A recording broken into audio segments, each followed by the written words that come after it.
Good evening, everyone, and welcome to the Free Library of Philadelphia. My name is Christine Miller, and I'm the Director of Marketing and Communications at the Free Library of Philadelphia Foundation. It is through support of the Free Library Foundation from caring individuals like you that the Author Events program is possible. Please consider making a gift of whatever amount you are able and supporting the Free Library in its mission to advance literacy, guide learning, and inspire curiosity. Now, I have the distinct honor of introducing our guest this evening. Tom Felton became internationally famous for his role as the bleach-blond bad guy, Draco Malfoy, in the Harry Potter movie series. And more than a decade after the premiere of the last film, he and the other performers continue to cast a spell over fans around the world. In fact, Tom's signature Potter sneer is an enduring pop culture phenomenon, much like The Boy Who Lived himself. Before his villainous turn at Hogwarts, Tom acted in such beloved films as The Borrowers and Anna and the King, and has followed up on his success in the wizarding world with roles in Rise of the Planet of the Apes, Belle, The Flash, and The Forgotten Battle, among many other film and television pursuits. This year, he made his West End theater debut in 222, A Ghost Story.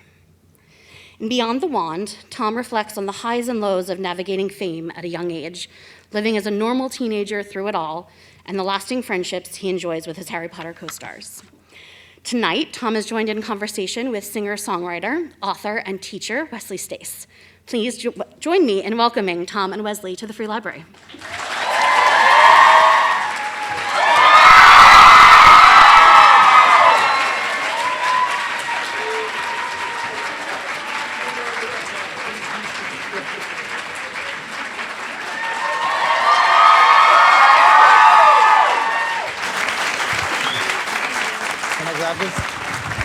Can I grab this? Hi! My name's Tom. This is fun. Thank you so much for coming here tonight. This is surreal and exciting. I'll try to keep it less awkward than I'm doing now. But yeah, thank you so much for coming. Don't worry, because I'm going to keep you in line. So, you've written a book. Just tell me. Can we introduce ourselves first? Yes, sure. I feel a bit rude. I think we may have just been introduced. Oh, sorry, I missed that. I'm Tom Felton. I've written a book. That's true. He's Tom Felton. He's written a book, and my name's Wesley Stace. I'm going to interview him. Wesley, yes, thank you very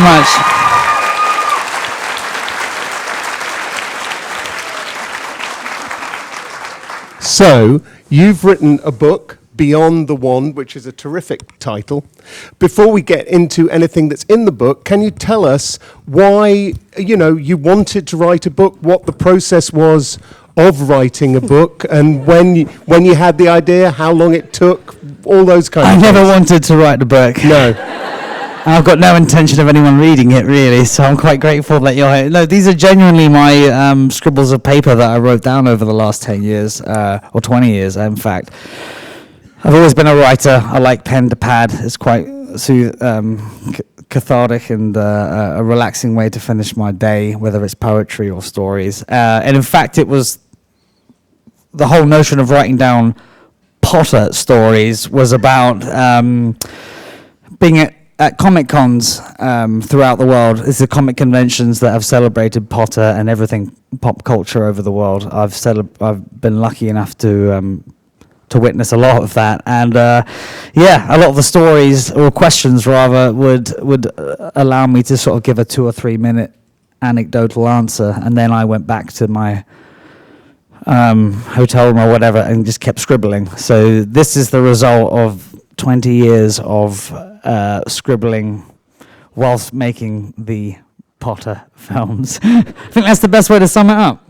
And how did you enjoy the process? Presumably you had an editor for the book, as everybody does. How did you enjoy the process of somebody, suggesting other ways for it to go? And it was difficult, that part, because I already had these scribbles of paper. They were stacks high. I went. It was during the pandemic that I started trying to put a timeline to it. I'm not sure if any of you have been to high school or like Muggle Hogwarts or whatever it is.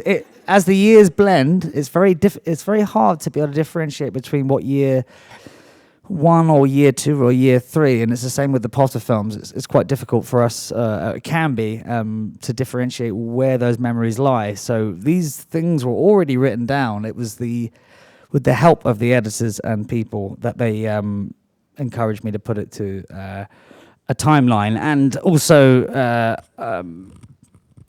people encouraging me to tell more about the story than is just a sort of obvious, fluffy sort of behind the scenes Potter stories. Because there was a lot more going on behind the scenes than maybe people would imagine, and hopefully they're all in the book. I would like to say that we are going to have some Q&A at the end tonight, so think of those now, so that when we come to that moment, you've thought of the Q. Be gentle. And he can supply the A. So going back then to, briefly to the beginning of your career. Sorry, do we all live in Philadelphia? Okay, sorry, because yes, thank you. It's like I've passed through before, but oh my God, how beautiful was Philadelphia this evening, with the sun out. Baseball game was playing. I got Okay, famously the best sports fans in America, as you know. Really? Okay, I've fanboyed enough. Let's move on. But the beginning of your career was much more haphazard, I think, than most of us who think of kind of, as you say, your mum wasn't kind of a stage mum. They weren't throwing you on the stage. And it seems quite haphazard the way things happened, when you were a kid starting out. Your dad was kind of supportive, but mildly rather than massively. Your mum was very supportive, but it wasn't her idea. It was all quite surprising to me how kind of full of chance that all was, as you were just trying to get on with a normal kid life. Is that a dumbed down word of haphazard, by the way? Because I love that word. Haphazard, but right place, right time is how I would say it. And very, very supportive parents. I've got 3 older brothers that you'll learn about in the book. We were all chancers. We all got up to a lot of mischief. And it was only through my mum's, and I still, it's her birthday today, by the way. Can we hear it out from my... Wait. Save it, because I'm going to do a little video at the end. But yeah, it was through her support, really. 1 month it was ice hockey. 1 month it was being a violinist or villainous. 1 minute it was... And my dad was slightly... I'm sure I'm the youngest of the 4. I'm sure he was quite exhausted at the relentless new passions. But my mum was very keen to make sure that we were all supported. So when I stopped playing violin after 2 months, she wasn't that pissed off at me, which was really cool. And it was my idea to say, hey, can we go to London and maybe try out this agency thing and maybe get a role in these things that have been so important in my life, which have been film, TV, and theatre.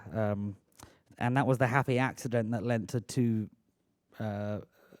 films and a bit of TV work before the inevitable auditions at Potter.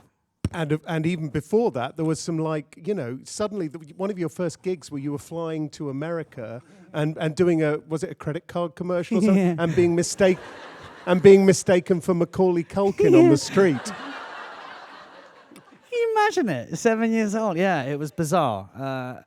And obviously neither my mum or I wanted or wished that. It was just a really, really, again, haphazard situation where I was just lucky to be in the right place at the right time. But it definitely introduced me to the world of what it was like to be in front of a camera and not be too startled by it. Although when I did get, for those of you who don't know, my very first scene as a hired actor was in New York City, where we were at Times Square, and there was part of it was sectioned off, and I was waving at a bunch of people that were waving back at me, who I thought were just immediately huge fans of Tom Felton.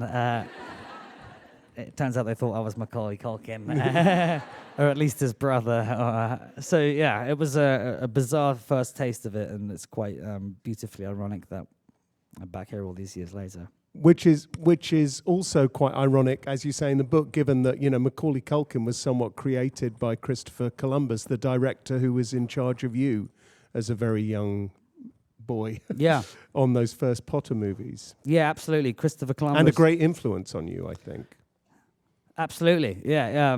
Chris Columbus was the director of the first two films. He was definitely a huge influence on who was being cast. He had previous experience with Home Alone, Mrs. Doubtfire. Right. Yeah, come on, Mrs. Doubtfire. Yeah. He was incredibly good at creating an environment where children weren't going to be too flustered by their environment, which is kind of how I got the part. I digress slightly, but that's a good. You should tell that story. Okay, well, you're bullshitting your way into the part. Yeah. It's perfectly true. Yeah. Essentially, there were so many people that wanted to go up for the Harry Potter auditions when we were young because so many people were fans of the books. And it was imperative for the producers and anyone else creating it that they were from Britain and they weren't child actors. They weren't Macaulay Culkin, essentially. So we were all lined up in a row, literally like 30 at a time, and being asked by the director, Chris Columbus, which part of the book are you most excited to see translated into the film? At this point, I was rather bored of hearing other people's answers, so I completely bullshitted and just repeated what the kid said next to me. I heard Quidditch, but I should also note at this point, I had not read the books. I had or the book. It was only one book at that point. I was the only person there that was not there off the steam of being passionate about the books. I was there because I'd done a couple of bits and pieces in the industry before. So I just lied through my ass and said the same thing that the kid said next to me and said Gringotts. I thought that was a really cool idea. I can't wait to see Gringotts flying around. Something tells me that most of you know what Gringotts is. So he knew I was BSing, for lack of a better phrase, and I think that might have planted the seed in his mind that maybe this guy's a good Draco. Just before we get back to the chronology, one thing I thought when you said that was you said you hadn't read the book before you did the first movie. Something I don't think I found out over here is after you'd made the first movie and as it all developed, were you reading the books with increasing interest to find out what you would be doing in the future, or didn't you do that? Not really. No. Can you read? That's my line, I think. Didn't know you could read. No, very good. No, I was I was brought up with literacy. I can read, and like I think R.L. Stein and Roald Dahl was a huge thing. My dad used to read to me, and my three older brothers, and he used to do the voices and very much act out the characters, which is where I'm sure I got a lot of my playfulness to be able to have fun with these sorts of characters. But no, by the time Potter came around, I was too cool for school. I had three older brothers, and the idea of reading in your spare time was not particularly cool. I wanted to be captain of the football team, or I don't know, whatever it was, a BMXer or something like that. But it was Potter single-handedly. When that first film came out, or the first book came out, I remember my school teacher trying to tell us about the story of a boy in a cupboard who lives under the stairs, and remembering how uncool that sounded to me at the time, and single-handedly those books changing my reading habits for the rest of my life. Now I can't stop reading. It was Chamber of Secrets that really got me going. But yeah, was it the Basilisk? Because that got me. There's so many things about Chamber of Secrets. Yeah, we'll talk later.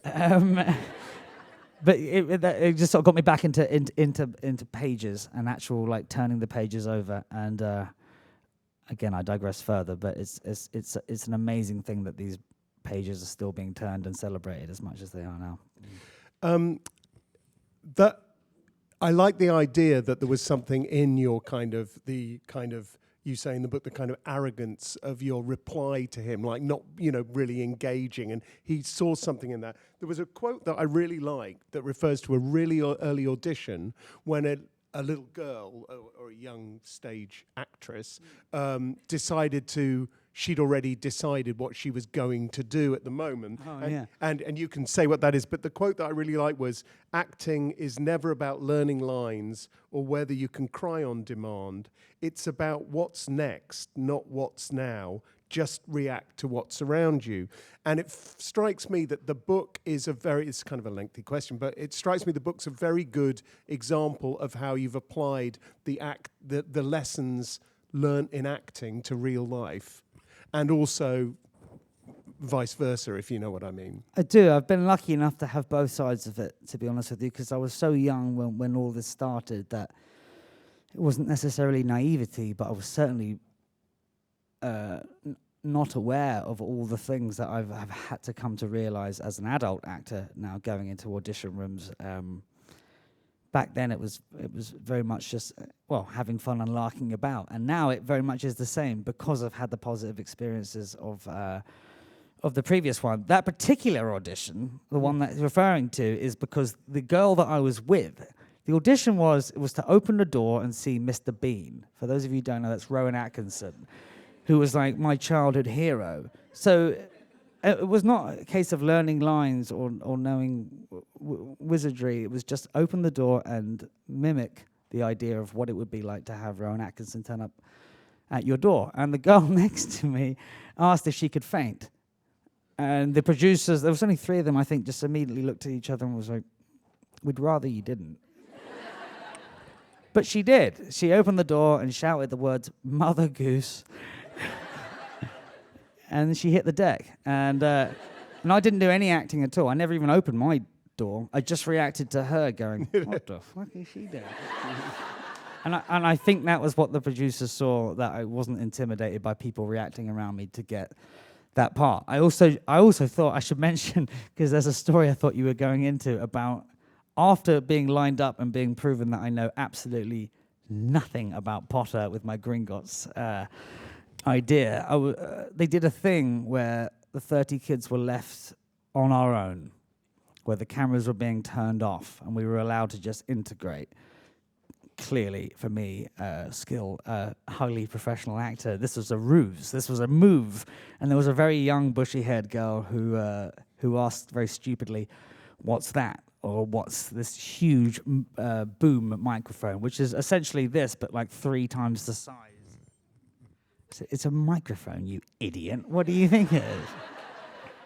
And that same bushy-haired girl I met 3 months later as Emma Watson. Yeah. And I think maybe I got the part of Draco from being such a dick to her. So I don't... And I mean... It's funny how life works, isn't it? Also, so you get the part, the Potter... This is all seeming so effortlessly chronological. It's great, but suddenly you find yourself in these movies, and of that group of people, group of kids in those big parts, you're the oldest by a little way, right? Yeah, somewhat different. The Phelps twins who play the Weasleys, I think they were probably 14, 15. Right. I think I was 12.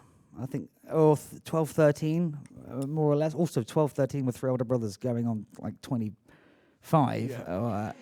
Emma was very much... I'd also done, not to make it sound as if I'd done things before, but I had been on a film set before. I did understand the process of what was going on. Largely speaking, for Emma, Daniel Rupert, and for a lot of them, for Matt, it was a very new experience. So it was I was somewhat more les enfers. Is that the correct French? Yeah. I didn't give too many fudges, shall we say. I just wanted to go home and play football with my friends, which was very Draco, which I think laid into that. It was a very different experience for me to some of the others, definitely. Purely because you were a little bit older and had the experience which they didn't have. A bit of both. I think a 12-year-old and a 9-year-old would probably struggle to hang out that much. Yes, sure. And I don't know why, but I just think the difference between a 14 and a 16-year-old is somewhat more. It's easier. We all grew up at different stages. And it was only really towards the later years of shooting the films that we all sort of became this one unit. Before that, there was definitely age gaps and also a different experience of. I was there for 2 weeks and 2 weeks off. I literally went to Hogwarts and then went back to Muggle school with bright blonde freaking hair. So I got the best of both worlds. Also the worst of both worlds. Believe me, my friends did not think the blonde hair was cool at all. But I did get to experience that, whereas I know that, largely speaking, a lot of other actors didn't get that opportunity. And of course, a lot of the book really traces your developing relationships with the other actors, with Daniel, with Emma, who turned out to be an incredibly, close friend of yours, and with the directors as well. And it strikes me it must have been quite. I mean, obviously some of the actors changed part, for obvious reasons. Like Richard Harris becomes Michael Gambon. But then one of the biggest changes surely must have been the directors coming in with. I didn't seem to read quite so much about that in the book, but the way those people coming in and replacing another director with the same group of actors playing essentially, the same roles, but then the new director comes in with, perhaps a different brief and a different vision and a different approach, and you were already so attached to the very first one. So what was that? What were those relationships like? Seamless, looking back at it, and I can only celebrate the producers and the people that put all that together, because Chris Columbus is the reason why these Potter films have done so well. Make no mistake, he found Daniel, or he found us, and he created this environment that was essentially just us mucking about, that allowed these two films to be made. I've heard someone say that arguably they look a little bit more distant to the more recent ones. The recent ones wouldn't exist without Daniel. I think the craft, or the choice, I can only assume, of bringing Alfonso in for the third film. Well, another thing to remind ourselves here is that, like, we were 11 and 12 when we started. We were 23 when we finished. We grew up as people, and the characters grew up with them. So it was important that the films grew up with them. And I think Alfonso put in the teenage element. Crushes on set started to happen rather than us bickering, as teenagers sort of do. And that continued throughout. I can only put that down to the mastery of the people what were behind it, really. Yeah, I mean, it's a credit to the producers that it all seemed that way to you. In the book, and I'm sure, is it newly published, or has everybody read it? Great.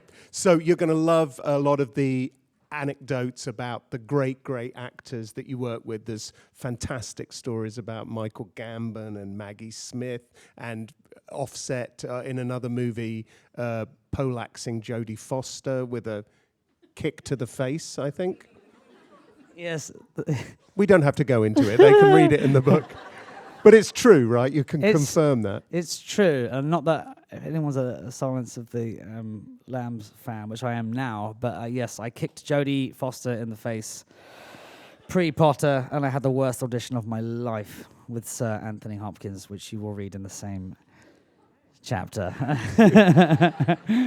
It's me, man. And there are so many, great actors you work with, and many of them, sadly, no longer with us. And I think you might like to bring up the most recent sad death, which is national treasure Robbie Coltrane. Yeah, sadly, Robbie passed a few days ago. For those of you who don't know, he played Hagrid. We should take a moment to raise our wands and have a little applause, I think.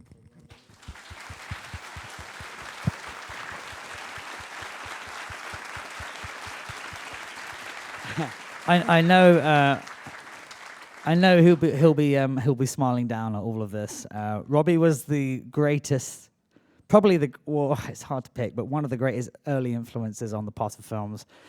And the story is summed up quite beautifully. We're at our first table read, Oh yeah, that's great. which means it's like 30 cast members. None of us know what the monkeys were doing, but we're in a room, and our name is put out in the front of us: Tom Felton, Draco Malfoy, etc. And before we start reading the script, this is the way of discerning whether the script is any good or not. We each say our names, and we each say which character we're playing. And I was terrified about even getting my own name right, let alone Draco Malfoy's. And of course, Robbie picked his up and said, "I'm Emma Watson and I'm playing Hermione."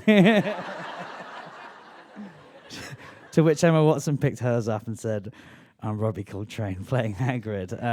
And that, it just set the tone. I didn't realize it then, but I realize it now, how easy it is to intimidate people on a film set by thinking that you're doing something important.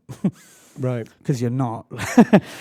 You're not saving the world. You're not curing cancer. You're playing. You're literally in a suit and a giant Hagrid costume. And Robbie was the first one to look after everyone, but also remind us that this is all fun and games. Well, and also there's a lot of great stuff about where you kind of Alan Rickman and Ralph Fiennes, these are people with incredible presence. And it seems that in a way the actors divided up into people who wanted to get playful with the children, and like Mark Williams seems to have been somebody, Rick Mayall, there were kind of big kids amongst the actors. Then there were ones that were much more aloof, and while you never disliked anybody as far as this book is. Yeah, you get much more intimidating to work with because more serious. Yeah, and you're spot on. On that same table reading, Rick Mayall, for those of you who don't know as well, he's a famous British actor. Blackadder, The Young Ones. Bottom. Thank you. But I remember there was a lunch break in between reading the scripts, and he said he was the first one to stand up to say, "Right, race you to the toilet," and just ran off like a furious no one laughed at the time. It was like, who the hell is this mentor? But it was very British and very like of their time. And Rick Mayall sadly got not cut out of the film, but Peeves was just another. Yeah, but it was another character that sadly wasn't able to be in the films. Otherwise, they'd all be 7 hours long. But Alan. I think one of them wasn't it? They split it into two. Oh, yeah. But Alan Rickman was my favourite because also, yeah.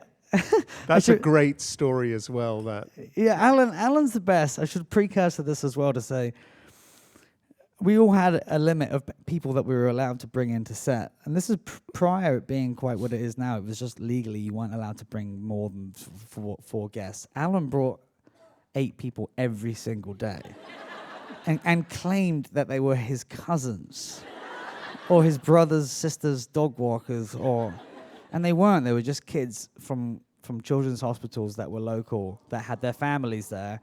And he just ignored the rules and just said, "I'm going to do it regardless." And even better than that, when they got there, Daniel would say, "Hello, this is Harry." Ron would give them a high five. Emma would give them a cuddle. I would be ignored completely. Because no one wanted to speak to Draco. In fact, they found it more creepy when I was being friendly. Yeah. But Alan would go up to them, this is Snape, and have one look in their eye, usually possibly some boy in a wheelchair, and clip him across the back of the ear and tell him to tuck his shirt in.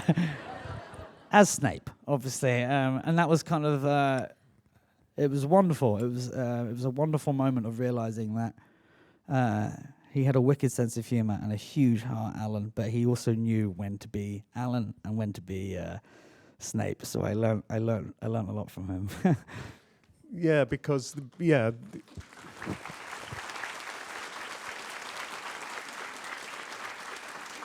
you say that. You say in the book that as a kid there was a fine line, I presume as an actor in movies, a fine line between being normal and being reckless. And according to this book, you've got quite a reputation as a pretty bad influence on the set. I wasn't a good influence. Draco Malfoy, come on. Yeah, I was particularly. I wasn't a bad. I had the very, very opposite of Draco's life. I had 3 older brothers, had loving parents. Draco had the opposite. I know he's a slimy. Yeah. He's not someone that anyone should look up to ever, but he also didn't really have much of a choice in his time. And as I grew up, I sort of got a chance to sympathise with that a little bit. Sorry, I thought you were about to say something. I wasn't, except to say that you offer on page 168 a pretty great, I suppose, defense of Draco, in the sense that, when even, there's that old thing about if you're playing a bad guy in the movies, you've got to work out why the bad guy thinks he's doing the right thing, however warped that is, and, that kind of thing. And it's a fantastic section which you begin by saying Draco Malfoy was the boy who had no choice, dominated by his overbearing father, cowed into his fear of his life by Voldemort. His actions were not his own. Do you want to talk about that just a little bit? I mean, I don't defend. There's no denying. Oh, Draco was this hero that would never got a chance. He wasn't. He wasn't, and he wasn't. It wasn't some case of Harry being given the fact that he had no parents and no money and no loyalty that led him to making all these right choices. These are just parts of our characteristics, but it all comes from Joe's stories and the fact that all of these characteristics are in us in some way, shape, or form. Whether it's Snape's and Hagrid's, Draco's,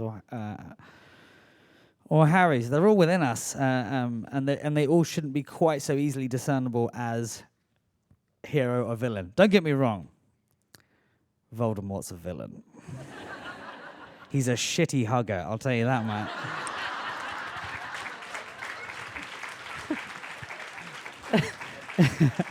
It's not about defending everyone, but it is about having... I do believe that Draco was purposefully built to be a slimy, slightly two-dimensional character for at least many years, for us to be able to understand at the end of it that he was more or less a product of his parents and his lack of love. And perhaps one of the reasons he was a shitty hugger is because it was your idea to do the shitty hug. Wasn't it? Wasn't that? No. But which was the one? So maybe I'm muddled, but which was the one where you didn't even know it was going to be in it in the movie? This was it. Okay, that was that. I thought that was your idea, Are you joking? I mean, I would... Have you seen Voldemort? I would never in a million... No, it was... I don't know what happened, to be honest with you, but... But you didn't know it was going to be in it until you saw the movie. No.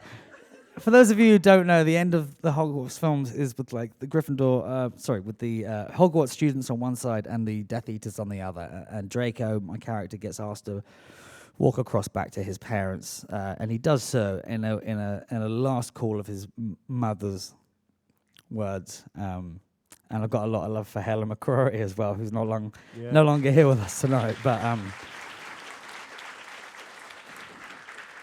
if there is any love for the Malfoy family, it should be for her, because she's the one that brought Draco's softness to it. But I digress. Anyway, I did this walk at least 50 times. We shot it all like months and months and months of it. And it was only on one of the last ones that I was walking past Ray Fiennes, who plays Voldemort in head to toe with hundreds of people around, that he opened his arms up. And I was walking going, he's not fucking trying to hug me. And then I was like, he's trying to fucking hug me. Okay. So I hugged him. But that was what was quite strange about it for me, is that was the one that made the scene. Because they had so many choices of others, but it was so right, because there's something so horrible about seeing the worst entity in the world try to have a sign of affection, and there's something so horrible about seeing poor young Draco being subdued to it. So it was a horrendous hug. I advise you don't hug Voldemort whenever you're there. But it was a cool little moment that was featured in the films.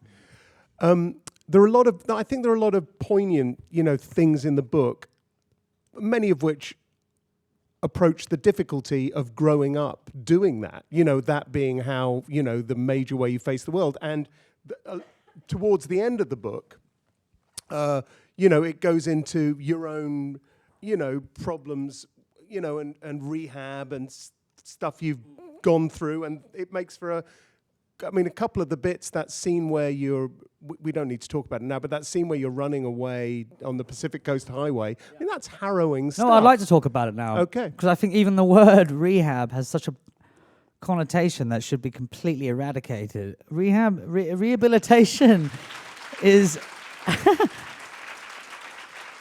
Because my mum struggled with it. She was like, "Well, what are you doing?" I'm like, "Mum, I'm not using anything, or particularly the substances or my choice of life are not the problem. They're symptoms of something else that's going on." So I was lucky enough in Los Angeles after really sort of relearning. It's one thing auditioning as a 12-year-old, okay? All you got to do is turn up and just look remotely like the guy and bullshit about that. You know what Gringotts is, and then. Here you are. It's another thing to really learn the craft and actually and work on it and care about it, which I do massively. So it took me a long, hard few years to sort of apply myself to get that right. My sort of breakdowns or highs and lows, I just feel like you can't celebrate the rain without, you can't celebrate the sun without acknowledging the rain. And I hadn't acknowledged the rain for a long time. I hadn't been home. And my intervention and my time in rehabilitation was not to do with any particular substance or with any particular thing that I was doing. It was more a case of life can be better, and it's okay to crumble sometimes. So the reason why I made sure that they're in their book, because if anyone else has or is going through that or knows people, it's so fucking gay.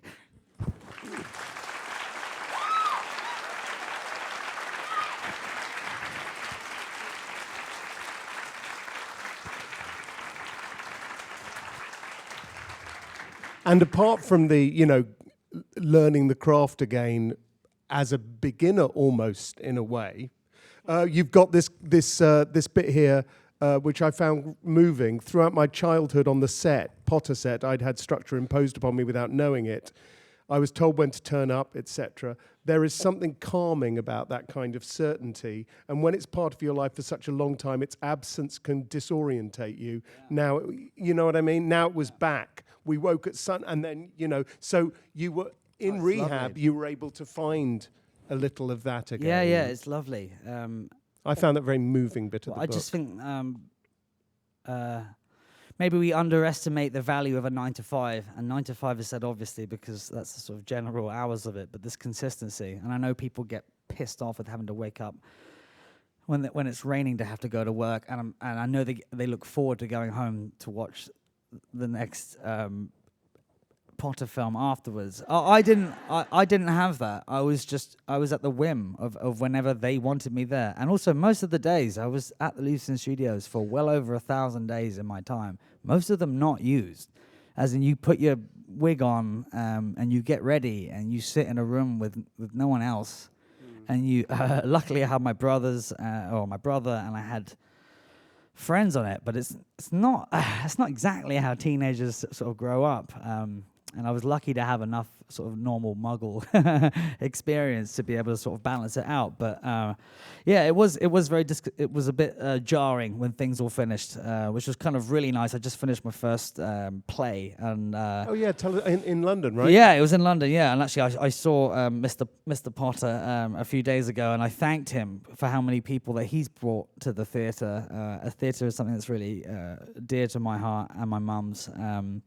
So I got to have my first 9 to 5, really. For the last 18 weeks, I've had to be at a certain point at a certain time and make sure that I deliver. And it's a rewarding part of our progression sometimes in life. And I don't think we should underestimate how important that can be. And though, This is not a self-help book, by the way. I don't know anything. Ignore my advice. Just enjoy the Potter story. It is full of good stories, but so if it's about what's next, not what's now, if you know what I mean, what do you think is next, or what do you before we move on, by the way, to the first question, which is going to be very regimented. You'll see how it works if you haven't been to one of these before. What do you think, or what do you hope is next for you? I'm not sure what you mean, to be honest with you, because in a world of constant reminders that there is a tomorrow, and there is a reminder of what you said yesterday, I strive to be right here, right now, and I applaud any one of you that doesn't have a phone out recording this. Not that I think that's a problem, because I do the same things at Paul McCartney concerts when my mum wants to sit. I've got no beef with it, but my dog, Willow, is my hero, and she reminds me, oh, piss off, I've had enough about Willow.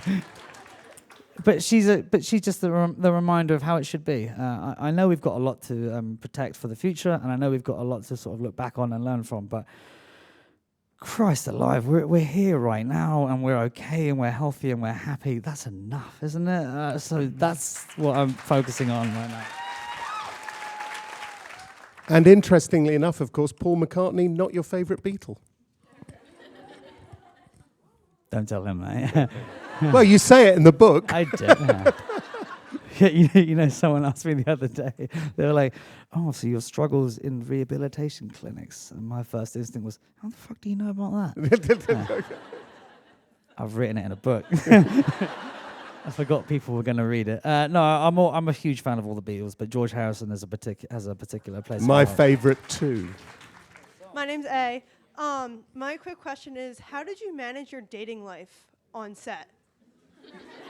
If you had one. Well, let's get straight down to it. Well, but once Rupert said no, Daniel was the only option.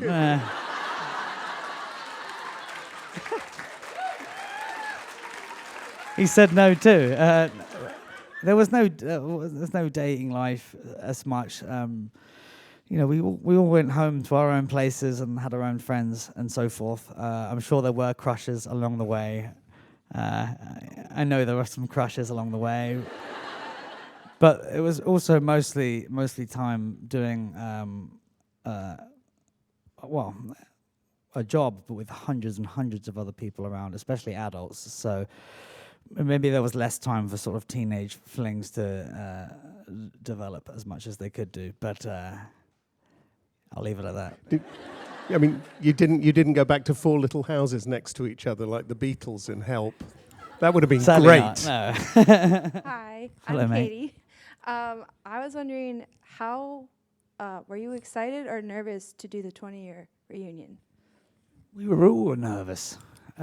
Seriously, I remember seeing Daniel when he got out the car, and he almost wary of cameras and stuff. We were all nervous, yeah, and we were all.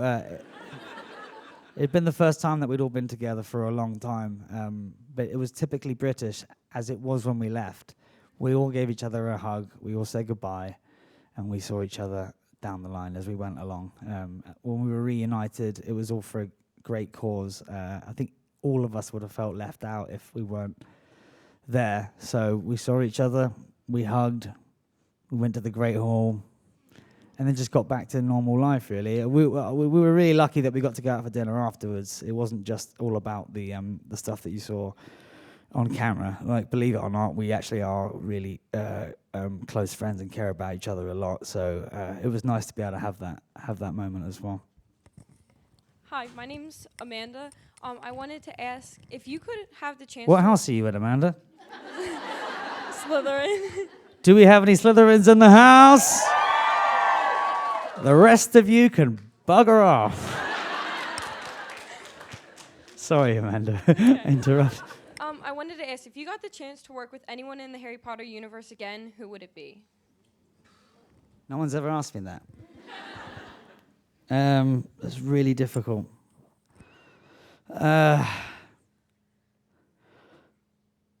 Mate, I don't know. Probably Daniel. I think Daniel's got so much great work to come. So I look forward to seeing what he works on. But honestly, pick any one of them. There's not someone that I wouldn't. I'd love to play, to work with Jason Isaacs again. He plays my dad, Liz. Yeah, and also like Emma and I are close friends. We also share a lot of art with each other. We're always sort of slightly looking for, is there a role or a job that one day we could work back together on? So, yeah, any one of them, really. Hi, I'm Catherine. Hello, mate. So there's kind of this Facebook meme that you came up with the line, I didn't know you could read, just off the top of your head in Chamber of Secrets.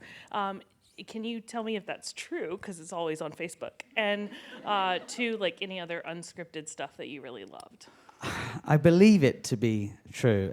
Well, and Columbus has, Chris, the director, has confirmed it, but I also believe that it was his influence that either gave me the line to say or literally told me what to say. Bearing in mind these... I think in the book you say he told you to say Well, it. and I'm pretty sure that's true, but I would Right. never claim to have that genius moment without thinking that I had a lot of influence. And bearing in mind with the Potter films, I actually spoke about this earlier with a few of the other cast members, we learnt so much about where to stand, how to look this angle, that angle. My when we were playing Quidditch, my bludger was a geezer holding a fishing pole with a tennis ball on it. You know, it may look brilliant on the screen, but that's not what we were reacting to, and that's kind of how we learnt really how it was. So you can imagine that improvising was not encouraged, and they spent a lot of time trying to bring in as much of Joe's brilliant work into these stories that it wasn't encouraged. But it was, yes, it was take two. It was Crabbe and Goyle, who had been polyjuiced. Thank you. Or rather, Ron, sorry, yeah, fuck's sake.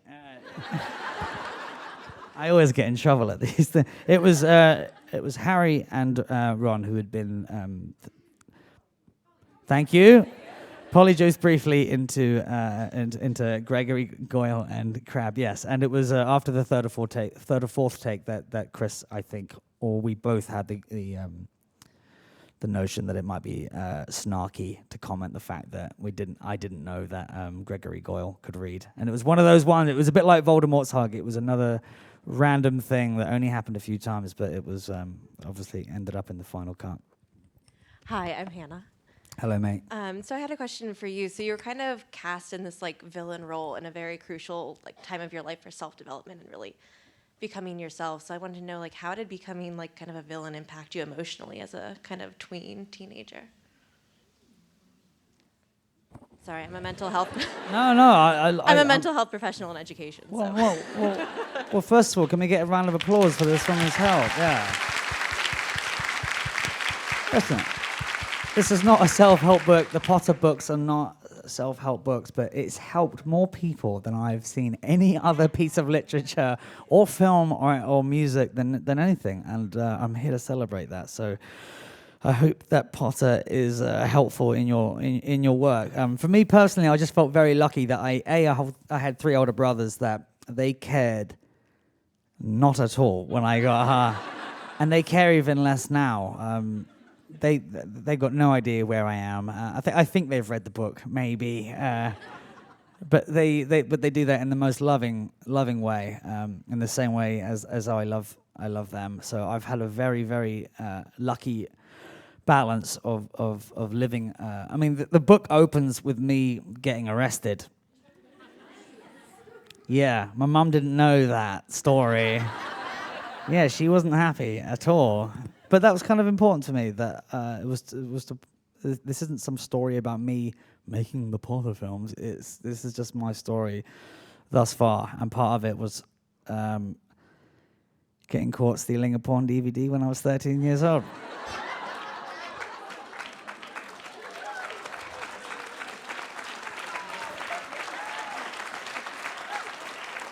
I'm glad my mum's not here.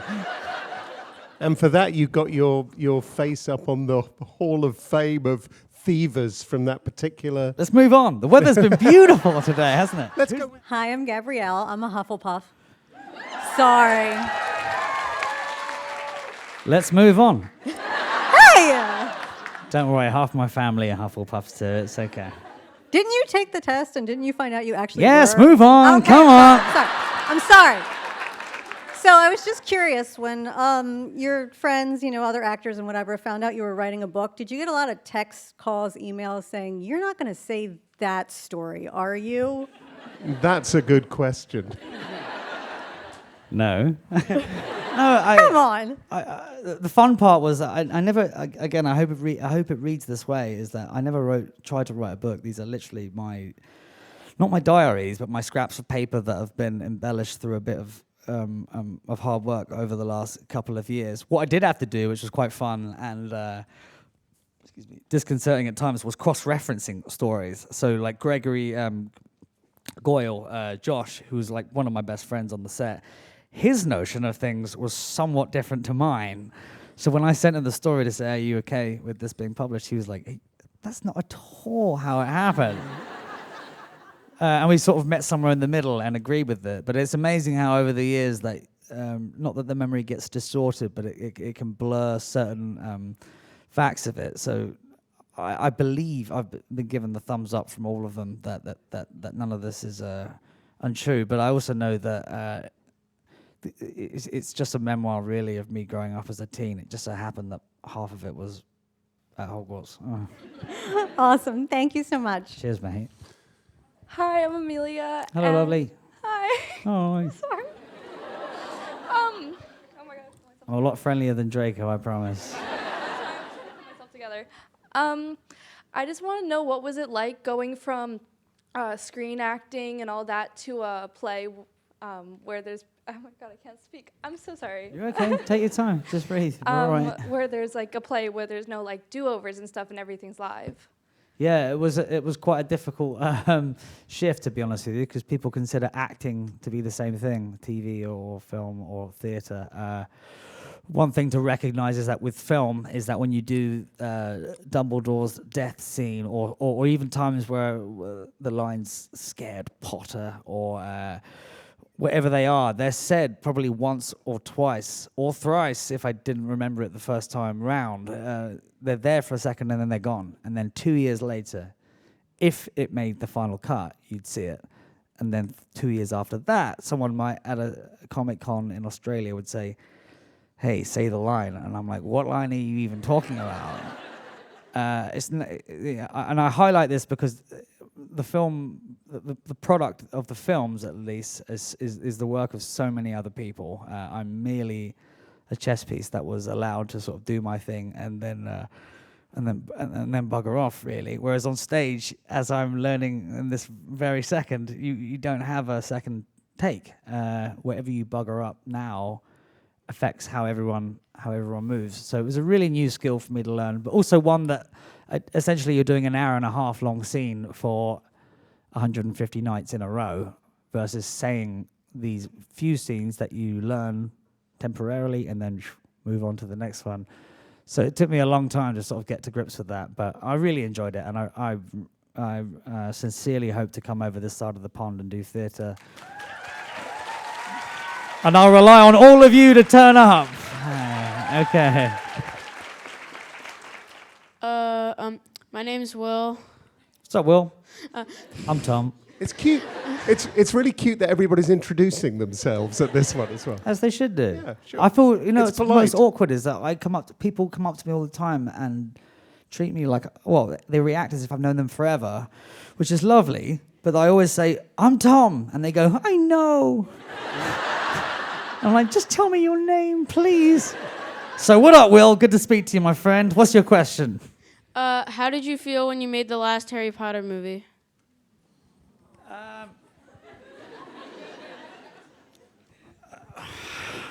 Sad in a heartbeat. It was the relieved and sad in a weird way. It was such a big part of our life. How old are you, young Will? 11, right. So you were my age when you became Draco, or ish. So I'll ask you when you're here 10 years later how you feel about answering this question. 'Cause it was a sad, melancholy event. We had, we genuinely believed, I think, that all of us would have seen the Potter fan flame dwindle over the next decade or two.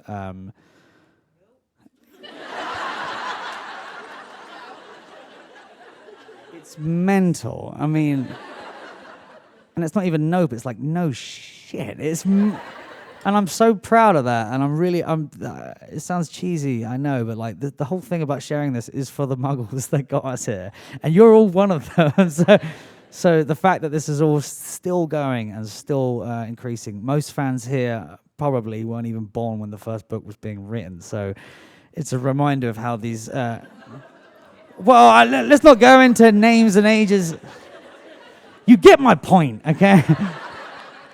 So yeah, it was a sad time, but needless to say, we've all seen each other a lot since. There's a beautiful bit in the book where you say, as the actor who played Draco Malfoy, I see myself as a placeholder in people's memories. Seeing me transports them to a different time and place in the same way that listening to a particular song can be evocative of something else. I think that's really beautiful. Tell us, though, a little bit, just quickly, about that placeholder. I think these stories hold. I think these stories have a big place in a lot of people's hearts, and I've seen it from around the world. Literally, there's not a single country I've been to where they haven't had some sort of passion for these stories, and it brings people together, and it brings all sorts of backgrounds, cultures, generations together. So the fact that I have a small piece of a placeholder, because I'm not Draco, in case you haven't realized, and if I didn't turn up for that audition that day, someone else would have, and you'd probably still be here, and you'd probably still be really passionate about, and I'm not undermining what my particular efforts were, I'm just highlighting all of these are just pieces of the stories that were created that mean so much to people now, and we all expected this to sort of slowly die down. The fact they're not is another reason why I'm making this book and releasing it and saying, like, shout outs to all of you, man. Like, keep this fan flame going and keep the positivity and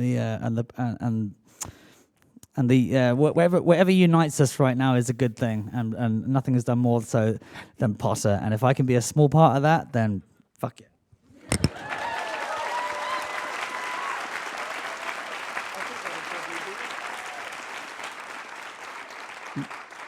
Ladies and gentlemen, I'd just like to say, on behalf of the Philadelphia Free Library, thank you very much to Tom Felton.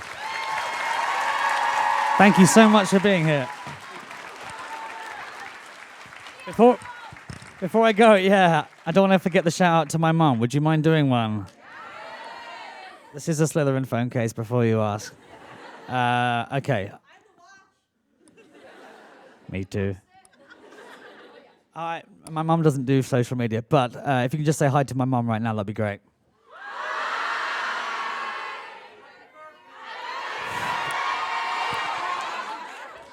Thanks for having me.